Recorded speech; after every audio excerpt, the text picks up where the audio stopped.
coming out tonight to listen and participate in our debate. My name is Rachel. I will be moderating the debate.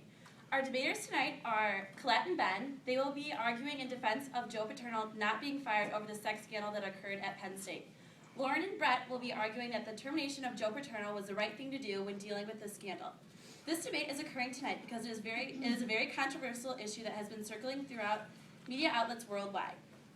The debate for this is for educational purposes only. For those of you who are unaware or uninformed of this issue, I will provide a brief summary. In 2002, Mike McQuarrie, a graduate assistant at the time, witnessed Jerry Sandusky, a former Penn State football coach, sexually abusing a young boy in the shower. McQuarrie reportedly informed head football coach Joe Paterno the next morning. Joe Paterno then relayed this information to his higher officials. There was a controversial battle whether or not the termination of Joe Paterno was the correct action to take given the scandal that unfolded. Throughout the debate, feel free to write down any questions you have. We will have time at the end of the debate to answer them. Now we will hear from Lauren as to why Joe Paterno should have been fired.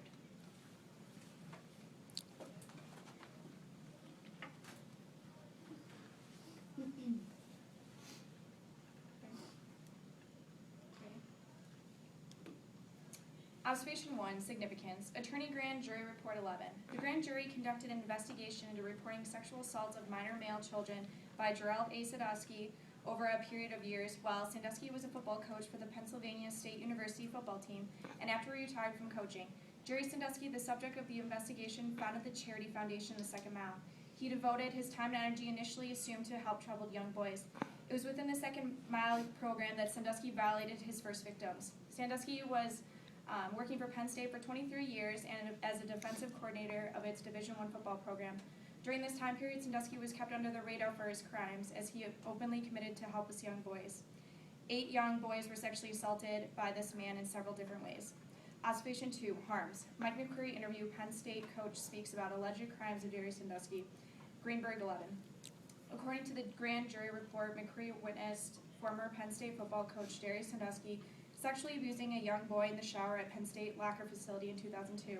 A graduate assistant at the time, McQuarrie reported and informed head coach Joe Paterno of the incident the next morning. McQuarrie and Paterno have been in questioning for keeping their jobs for failing to act to protect the child allegedly being abused in the Sandusky incident during 2002. They have also been criticized for not calling the police or notifying an authority figure at Penn State until the following day. The problem is Sandusky is not denying the accounts of the alleged raping children. He is merely accepting the fact that his actions are accounted for, and he admits to NBC News that he shouldn't have showered with the children.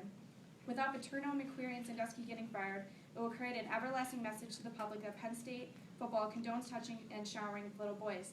The once respected Division I football team will forever be tarnished if men are left with no consequences. Observation 3, Inherency. We are Penn State, the view of the campus, Snow 11.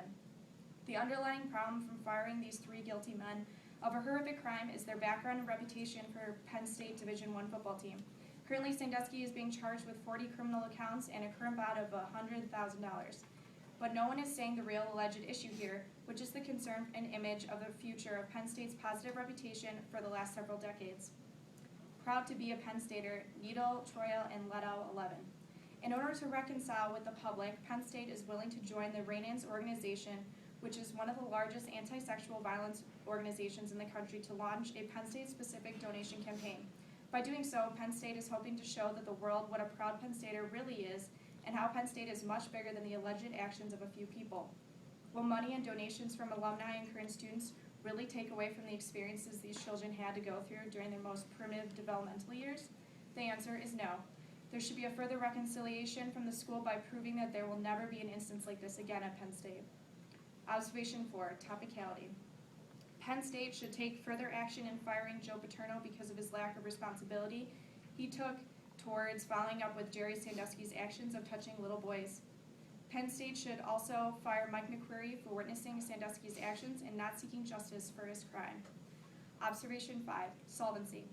Let's not sit and do nothing while scandals brew. Brenda Robinson, 11. This scandal has upset the country. The defendant, Jerry Sandusky, former Penn State football defensive coordinator, has been referred to as the monster who deserves to die. The obvious question becomes, how did so many adults suspect and observe Sandusky's horrific abuse of young males and neglect to find a way to stop it?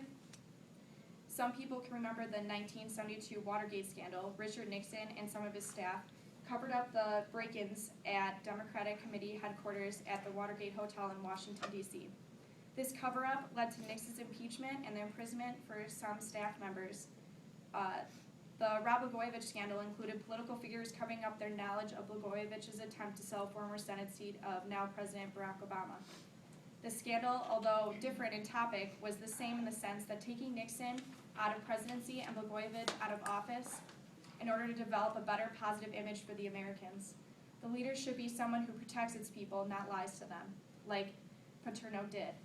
Other cover-ups, when compared to Penn State's scandal, seem slight. The horrible trauma these boys endured and the dreadful future impact onto their lives makes our hearts feel for the boys and their families. Yet, to attempt to prevent these terrible acts, we must deal with why people like Paterno and McQuarrie neglect to stop the wrongdoings. The reputation of the school is at stake here, and without any further consequences to those involved in this crime, such as Paterno and McQuarrie, this will only show that Penn State doesn't support their overall appearance to the public, and it will eventually demolish Penn State's reputation forever.